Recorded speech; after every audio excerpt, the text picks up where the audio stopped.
আমি জামালপুর জেলা থেকে এসেছি। আমার প্রশ্ন হলো, রমজান মাসে এমন কোনো আমল আছে কিনা যে আমল করলে আল্লাহর প্রিয় বান্দা হওয়া যায়? জামালপুর জেলা থেকে আসছে, এখানে এমন কোন লোক আছে? তুমি আসছো জামালপুর থেকে, এই প্রশ্ন তোমার? বাহ, প্রশ্নকর্তা হাজির। জামালপুর থেকে কেমনে আসলে? এখানে বেড়াইতে আসছো?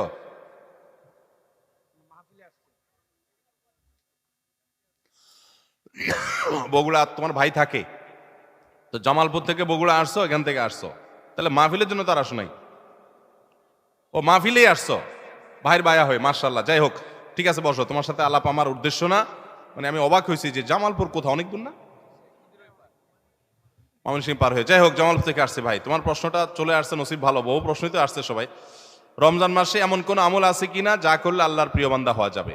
ভাইরা আমার, এই প্রশ্ন উত্তরে আমি বলতে চাই, রমাদান মাসে আল্লাহর নৈকট্য লাভের জন্য যে সুযোগটা তৈরি হয়, এটা বছরের অন্য কোনো মাসে হয় না। সেটা কিভাবে? একে তো রমাদান মাসের প্রধান ইবাদত হলো সিয়াম বা রোজা, যেটাকে আমরা রোজা বলি।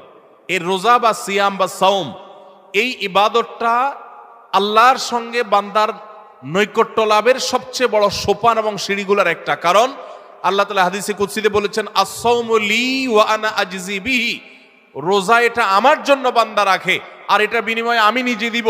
এটা আল্লাহর সাথে বান্দার খুব গভীর সম্পর্কের একটা মাধ্যম।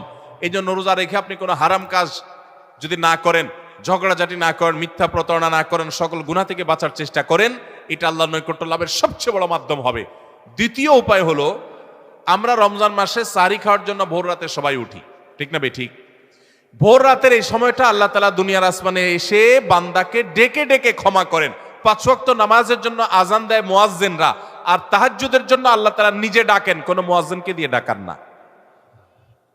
আল্লাহ রাব্বুল আলামিন দুনিয়া আসমানে এসে বান্দাকে ডেকে ডেকে বলেন, আলা মিন মুবতালান ফাউআফি আলা, আলা মিন মুস্তাগফিরিন ফাগফির আলা, তোমাদের মধ্যে কেউ ক্ষমা প্রার্থনাকারী আছে যাকে আমি ক্ষমা করব? কোন বিপদগ্রস্ত আছে যাকে বিপদ আমি দূর করব? আল্লাহ ডেকে ডেকে এগুলো দেন। আল্লাহ নিজে ডাকেন তাহাজ্জুদের জন্য। সেটা আমরা 12 মাস পড়ার সুযোগ পাই না, কিন্তু রমজান মাসে পাই। 11 মাস পাই না, রমজান মাসে পাই। সাহরি খেতে উঠেন, ওই টাইমটাতে আল্লাহর সবচেয়ে কাছাকাছি যাওয়ার সুযোগ হয়। সেজদায় লুটায় পড়েন, সেজদা হলো আল্লাহর আরো কাছে যাওয়ার মাধ্যম। আকরাবু মা ইয়াকুনুল আবদু মির রাব্বিহি ওয়া হুয়া সাজিদ, বান্দা আল্লাহর সবচেয়ে কাছে যেতে পারে সেজদায়, ভোর রাতে, রমজানে। সবগুলো উপলক্ষে একসাথে হয়েছে। এই জন্য ভোর রাতে সাহরি খেতে উঠলে আল্লাহর ওয়াস্তে আমি অনুরোধ করি আপনাদেরকে যে ভাইরা, এই টাইমে সাহরি খেতে উঠলে সাহরি খাওয়ার আগে পরে 10টা মিনিট অন্তত টাইম বাইর করেন, লাইটটা বন্ধ করে দিয়ে আলো আধারিতে সেজদায় পড়ে যান, 2 রাকাত নামাজ পড়েন, একটু দোয়া করেন। শুধু সাহরি খেলেন আর চলে গেলেন মসজিদে না, এই টাইমটাতে একটু দোয়া করেন, আল্লাহ নৈকট্য লাভের দারুণ সুযোগ।